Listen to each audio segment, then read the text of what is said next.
Have you ever wondered why credit is such a big deal in the USA? Well, let's unravel this mystery together. Credit, in essence, is trust. It's the confidence lenders have in you to repay borrowed money. It's also an indispensable part of the American dream, playing a significant role in financial stability and personal finance. Think about it. You're ready to buy your first house, and you've been saving diligently for this milestone. But unless you've got a pile of cash stored under your mattress, you're going to need a mortgage. And guess what? Your credit score is the first thing lenders check to decide if lending to you is a risk worth taking. But it doesn't stop at home ownership. A good credit score can also affect your ability to land a job. Some employers, particularly in the financial sector, check credit histories as part of their hiring process. They view a strong credit history as a sign of responsibility and financial management skills.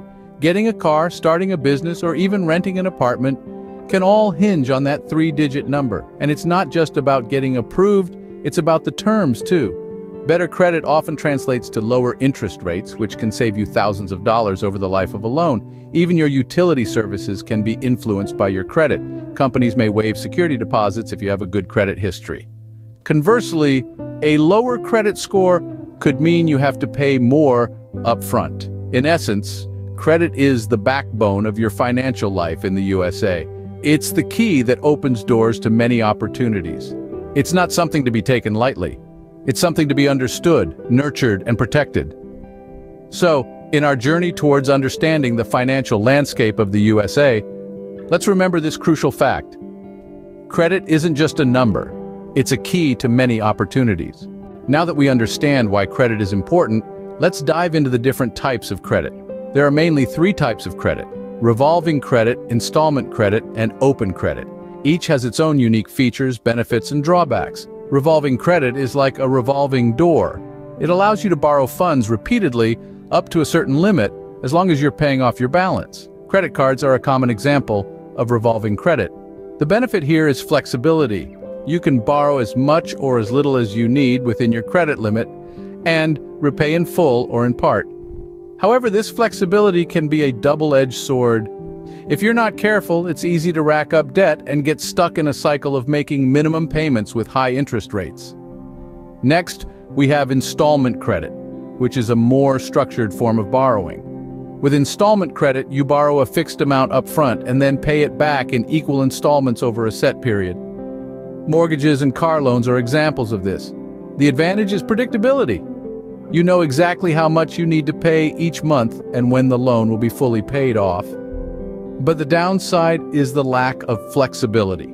You can't borrow more once the loan is initiated, and paying it off early could come with penalties. Lastly, open credit is a mix of revolving and installment credit. It's a line of credit with a set limit, but the full balance must be paid off at the end of each period. Charge cards are one form of open credit. The benefit of open credit is that it encourages responsible spending since the full balance must be paid off regularly. However, the drawback is that if you fail to pay off the balance, you could face hefty penalties and interest charges. As you can see, not all credit is created equal. It's important to understand the different types and how they can impact your financial health.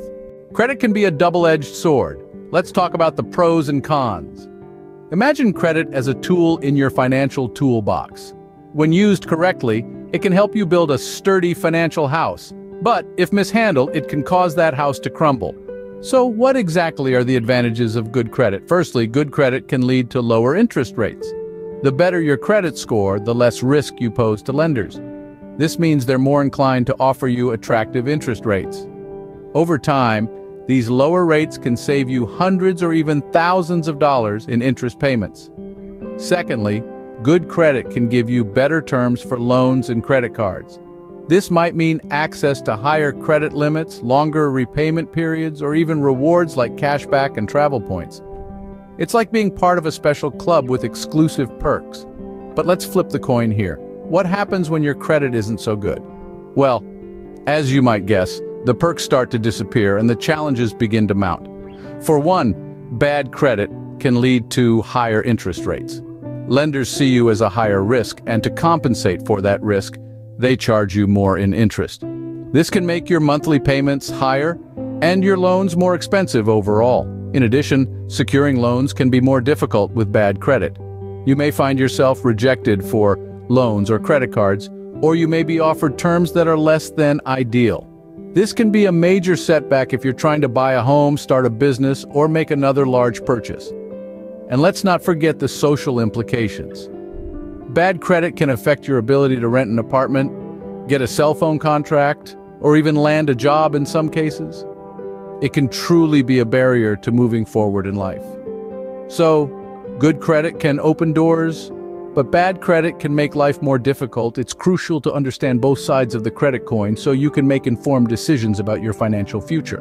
Now, how can one build and maintain good credit? This question is paramount in a world where credit can dictate so many aspects of our lives. Let's delve into some effective strategies that can help you build a strong credit profile. First off, an essential habit to cultivate is paying your bills on time.